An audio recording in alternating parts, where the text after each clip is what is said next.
Pada mulanya Datu Pejel tinggal di daerah Pusuk Buhit lalu merantau ke daerah Porsea, tepatnya di daerah Uluan, Sibisa. Datu Pejel datang dari Limbong menuju Sibisa, menandang Hadatuon sembari menjalankan hobinya, marulta. Ia sampai ke Sibisa karena mengejar-ngejar Anduhur. Menyadari usianya sudah mulai makin tua, Datu Pejel melakukan semedi, memohon kepada Mulajadi Nabolon agar ia diberi jodoh. Tak lama setelah bersemedi, ia pun mendengar suara Martonun. Ia pun penasaran lalu pergi melihatnya. Ia sangat terkejut, sudah lama menetap di Sibisa, tapi tak pernah ia melihat orang. Ia pun menyadari bahwa Tuhan telah mengabulkan permintaannya.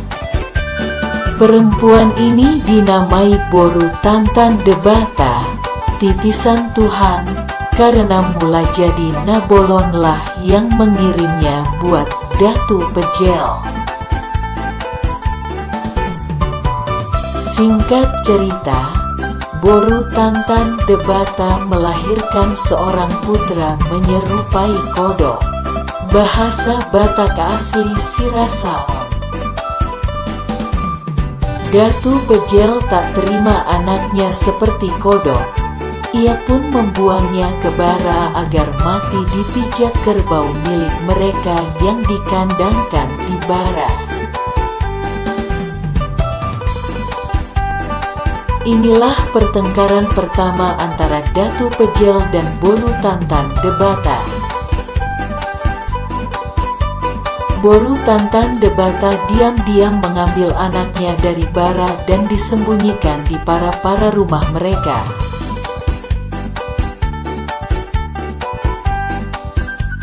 Setiap kali pulang dari ladang, Boru Tantan Debata heran melihat kayu bakar mereka yang dijemurnya. Sebelum berangkat ke ladang, selalu tersusun rapi. Ia pun melakukan pengintaian. Siapa gerangan yang melakukan semua itu? Namun, Boru Tantan Debata terkejut, yang melakukan semua itu adalah seorang bocah yang cukup gagah, anaknya, dan setelah selesai menyusun kayu bakar ia masuk ke dalam rumah. Boru Tantan Debata pulang ke rumah seperti biasa. Ia melihat anaknya masih tetap maruman Sirasaon. Namun dalam hati Boru Tantan Debata sudah tahu bahwa anaknya cukup tampan.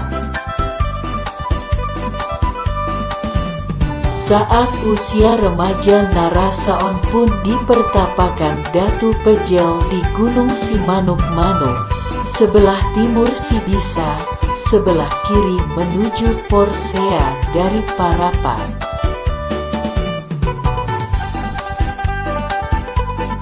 Sekembalinya dari Partapaon di Simanuk-Manuk, Datu Pejel menyuruh Narasaon ke Limbong untuk mengalap Boru Nitulangna. Narasaon pun berangkat ke Limbong.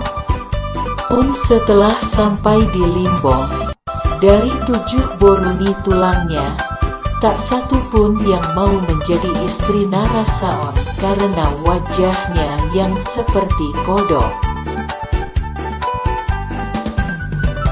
Suatu sore secara kebetulan Boru Tulangnya yang paling bungsu melihat Narasaon pergi mandi.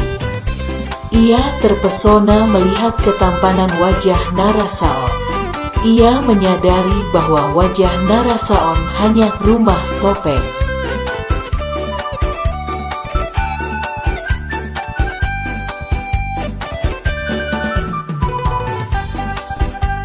Narasaon pamit untuk pulang. Namun sebelum pulang tulangnya mengumpulkan ketujuh borunya dan menanyakan satu persatu dari boru pertama sampai boru ketujuh. Boru pertama sampai boru keenam tidak ada yang bersedia. Mereka tetap pada pendirian mereka saat pertama ditanyai orang tuanya.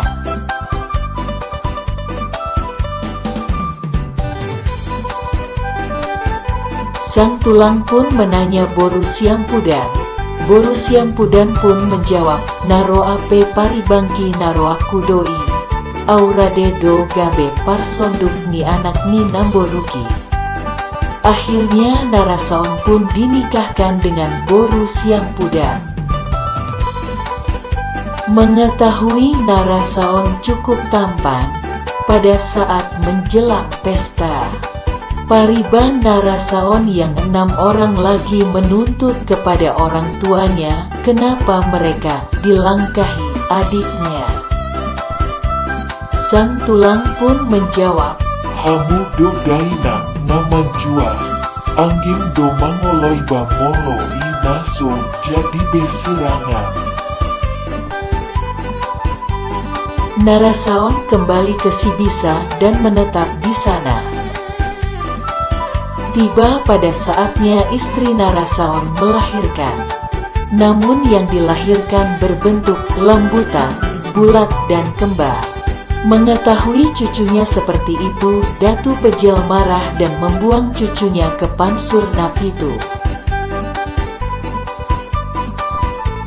Boru Tantan Debata marah akan sikap suaminya, Datu Pejel. Ia pun bersumpah tidak akan pernah dikuburkan berdekatan. Bukti ada sampai saat ini di Sibisa, kuburan Datu Pejel dan Boru Tantan Debata di antari lembah kecil. Ngadua hali di bahen hohacit rohaku, di bolong konko anakku dohot pahompuku. Ia pun menghentakkan kakinya sambil berkata, "Ingkon sirangdo tanu mangku dohot ho." Esok hari Boru Tantan Debata pergi ke jurang Pansur Napitu untuk mencari cucunya yang dibuang Datu Pejel. Ia terkejut mendengar suara tangisan bayi cucunya. Kilat pada malam hari itu diyakininya telah membuka lambutan cucunya. Karena tidak tahu siapa yang duluan lahir, maka kedua bayi itu dinamai Raja Mardopa bercabang, yakni Raja Mangatur dan Raja Mangarera. Narasaon terus menjalankan tapanya di Simanuk-Manuk dan tak pernah kembali lagi